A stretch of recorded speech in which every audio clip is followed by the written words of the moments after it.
What's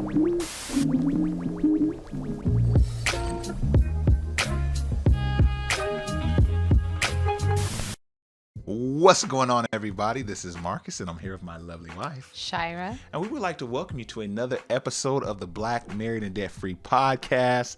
Shira, how are you doing on this evening?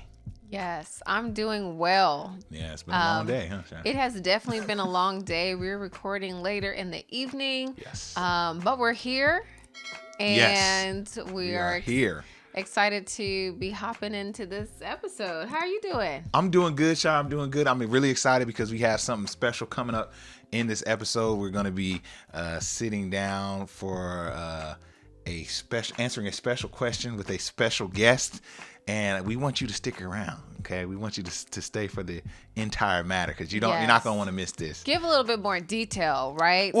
Yeah. It's a section where folks have submitted questions, and we have a financial advisor who will be answering the question. So yes. That's who it will be. It'll be nice to have a guest on. So. Yes, absolutely. Shira, I wanted to kind of argue and debate you on this topic because my goodness.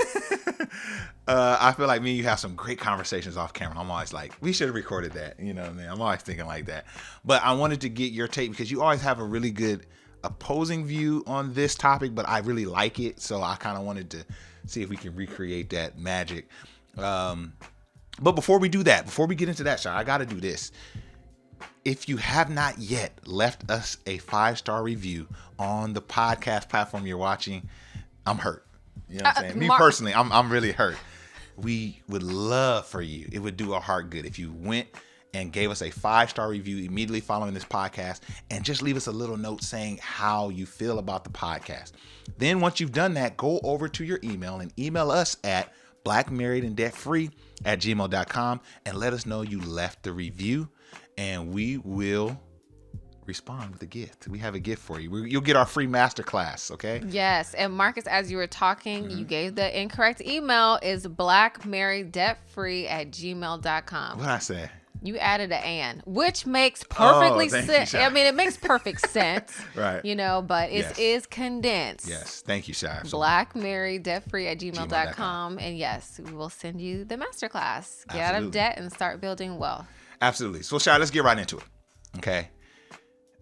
We're gonna be looking into an article by the New York Times, but this was big news. A couple weeks back about the U.S. job growth and how it soared in July, and folks are excited and folks are positive about this. These are folks that are excited. Oh Lord. The Biden administration and yes. the powers that be are really excited to see this job growth because there's the debate of, are we in a recession or are we not? And a recession is a 3-pronged thing.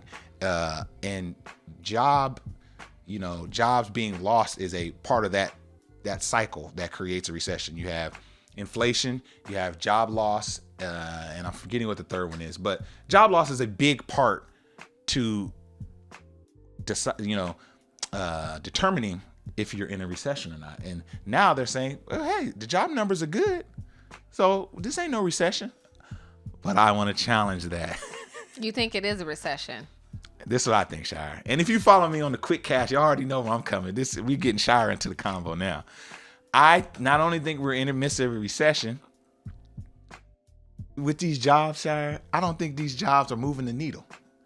I think it looks good that we have jobs, but with as high as inflation is, which is a major part of a recession, folks are working multiple jobs just to keep their heads above water.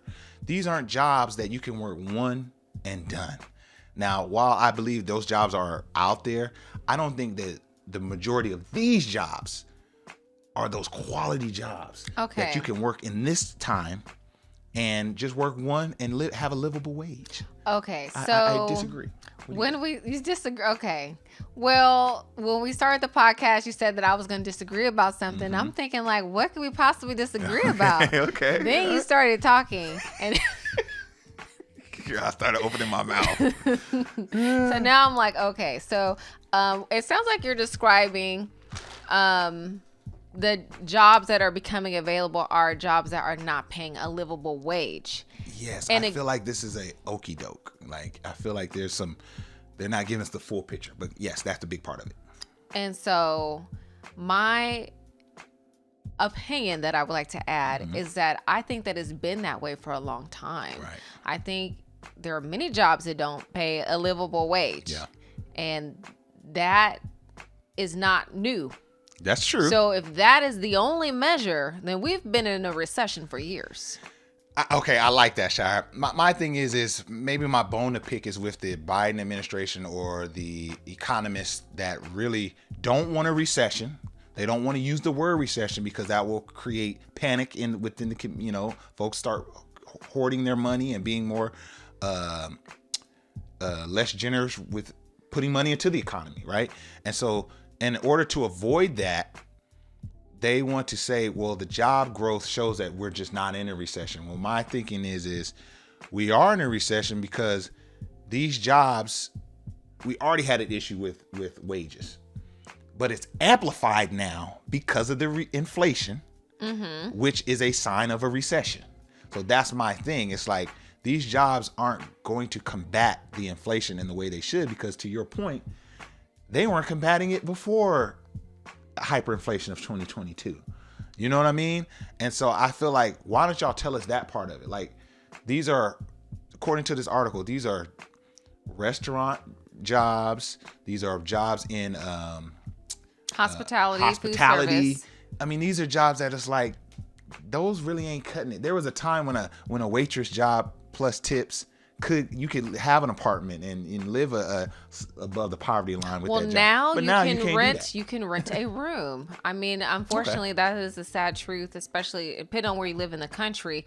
But when we think about this article and it's talking about the jobs that were added, yes, most of them are in hospitality, are in food service, because those are really the first jobs to go, right? And those are the last jobs that people will want to go back to, right? Because with the pandemic, a lot of folks saw that the income's not as stable. Yes. And if something, like a global, illness, the pandemic happens, like those are the first folks on the chopping block, essentially.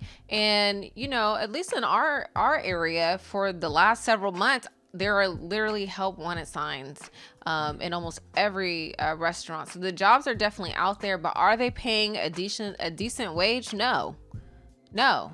That's all I'm trying to say, Shai. That's all I'm saying. Yeah. But just because jobs aren't paying a livable wage, that doesn't necessarily mean that we're in a recession. Okay.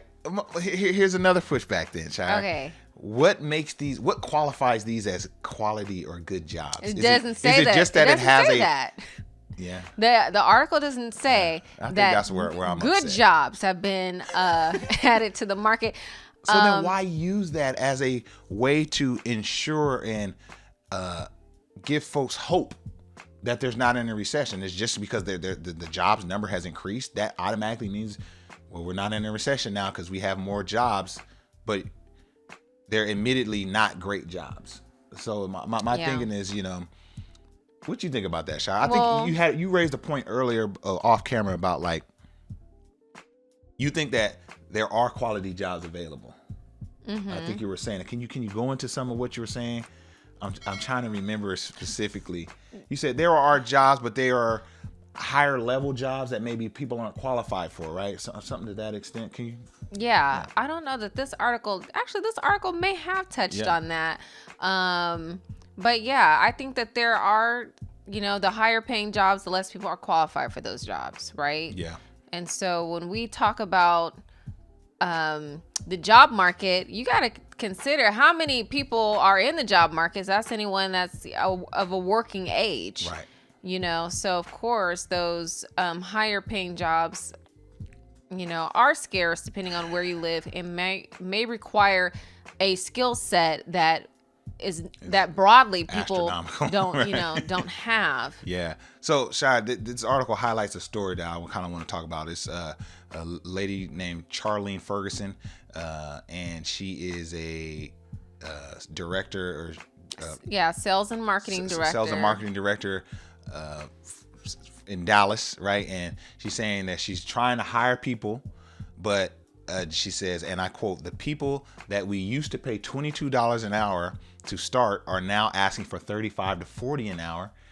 And Mrs. Ferguson says most of them that apply for a job haven't even finished school. So that kind of speaks to what you're saying. Yes and no, but this is just a little snapshot of her story. Yeah. But my thing is that, of course, with inflation, jobs, people that are in the workforce are expecting for wages to increase. If you're looking to attract talented people, then you do need to compete for those talented people. And, I don't really understand that comment about most of them that apply for a job haven't even finished school, but do they have the skill set? So a lot of times these jobs are wanting people to have a college degree when you don't need a college degree to do the job. Yeah. So my thing is, if for this particular situation, if the job in fact does not require a degree and you hire someone who doesn't have a degree, I hate to say this, but you might actually be able to pay them a little bit less, and they can use that as a stepping stone to get to to another position. But I don't know. I think that the emphasis on education is important. Y'all know I'm a firm believer in that. But, consider the job. Some of these jobs don't require a degree. Yeah. And I don't know. Well, Shire, this is something that I've said. This is kind of a thing that I truly believe. I think that the millennial generation and the Gen Z, they say to themselves, they see jobs like this. They see, okay, there's jobs available, but if I'm going to be making $12, $15 an hour, that's not going to be able to really cut it. And inflate, with how the current economy is.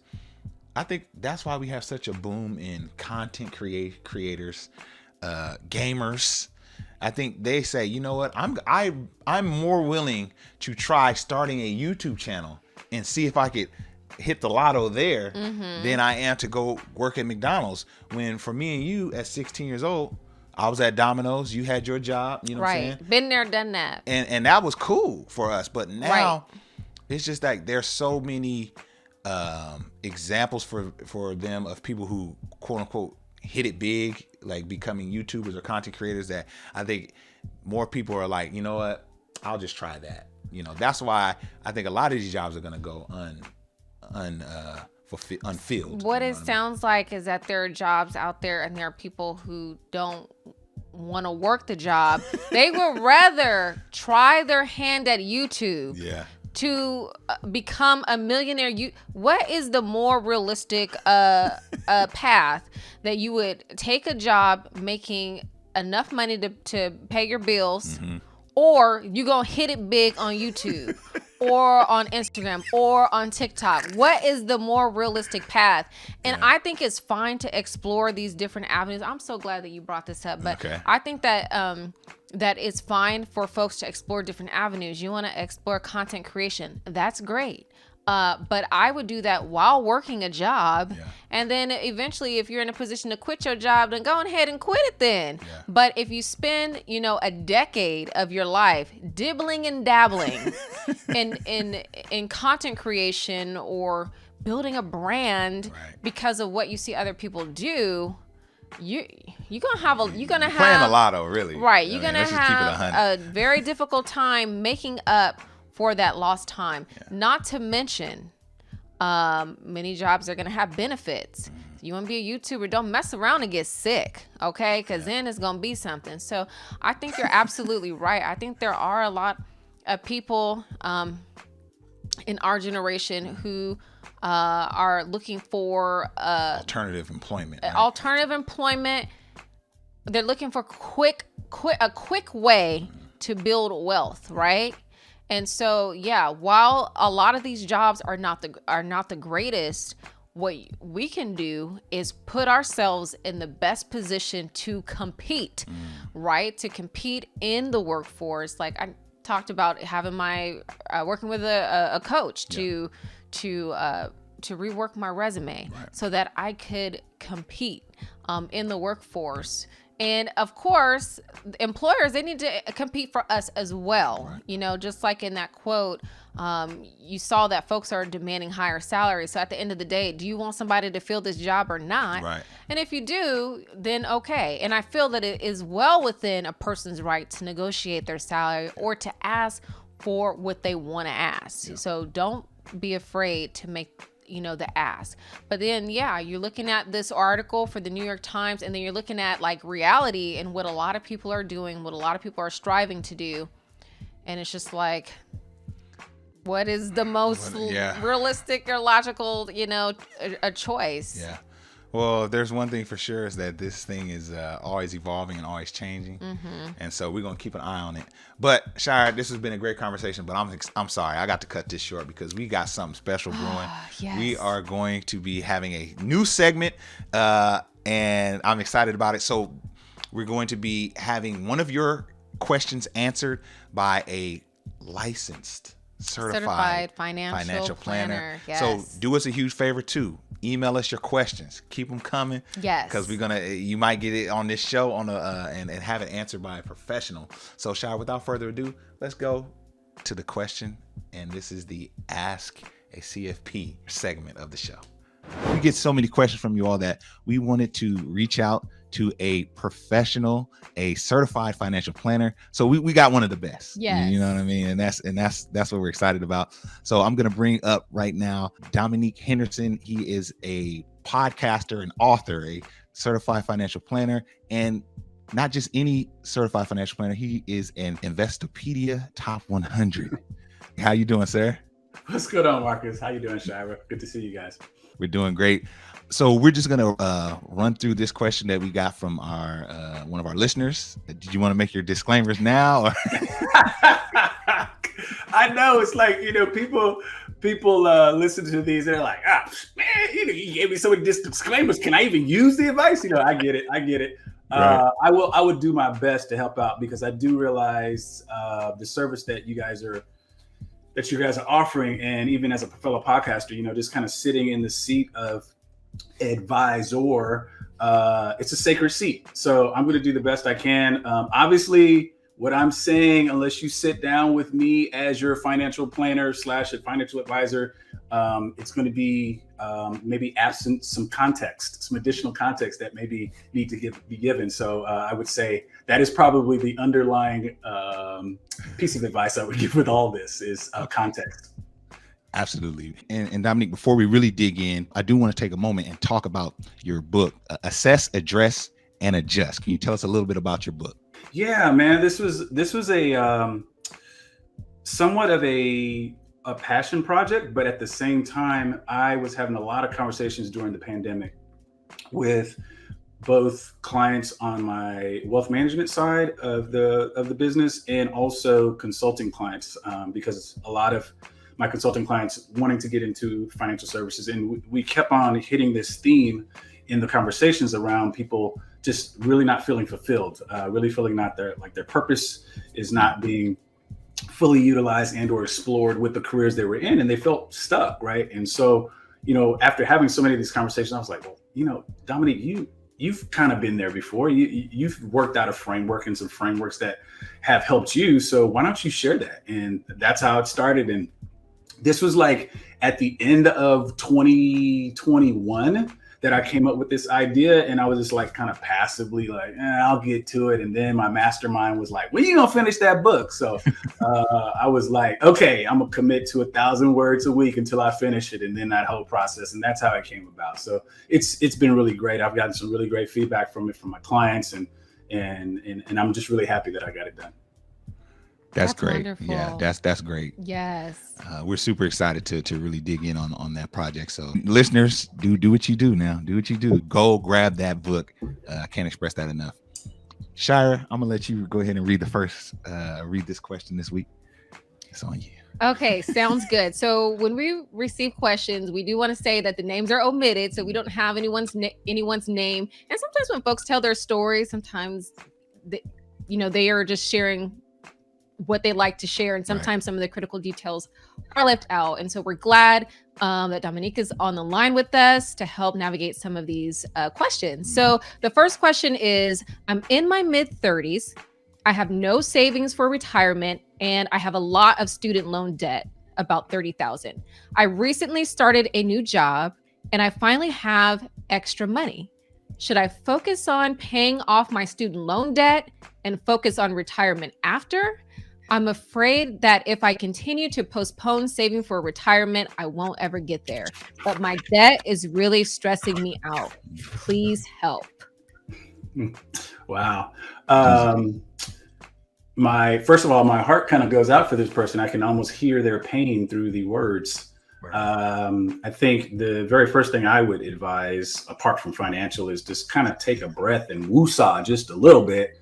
Let some air out the balloon. I think there's two concepts here that in my financial practice, I'm maybe a little bit different from other financial advisors in that I don't really believe in the notion of retirement. I totally get what it's like, but I can't read it. I haven't read a person in the Bible yet that retired. Like Moses, got taken off of this earth in his hundreds. So this whole notion around retirement, I think there's some pressure from the social construct that give us these limiting beliefs around ourselves about when things need to be done and have to have this number and all that kind of stuff.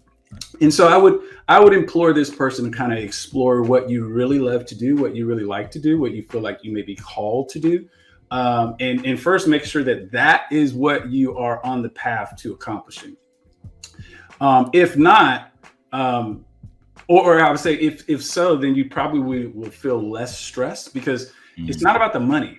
It's not about the biggest pile of money. I've worked with people that are decamillionaires and they're miserable because they're not in their purpose. And so rather than concentrating on the amount of money that is there for retirement, start concentrating on the type of things that you love to do and would do if you were not paid. Now, let's also address the debt.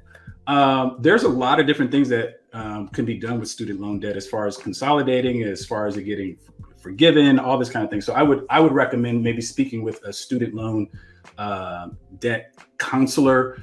There are people that have a designation strictly designated to this. I'm losing the name of it. Studentloanplanner.com. Travis Hornsby. Those are friends of mine over there. Megan and Lauren and all those guys, and they do an excellent job in helping people focus on student loan debt. So I would advise maybe bringing in a professional there if you're being really stressed out by the debt.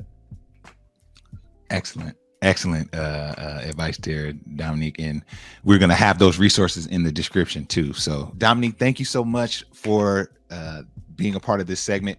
It's been a pleasure. Yes, sir. Can you please let everyone know, one, where they can get your book, and two, where they can follow you on social media? Yeah. So everything is in one central spot. I just created this not too long ago. Is Dom Henderson SR, as in like senior.com. So that is everything Dom. It's on the consulting side, if you're trying to be a financial professional, you're like, I want to be a CFP. That sounds kind of cool. I got some stuff for you over there. The YouTube channel, the podcast, the RIA, the Registered Investment Advisory Firm. If you're looking for a financial planner, you heard something that was kind of intriguing to you, you want to have another conversation, that's fine too. So just go to domhendersonsr.com and we can hook you up there. There's also a link to buy the book.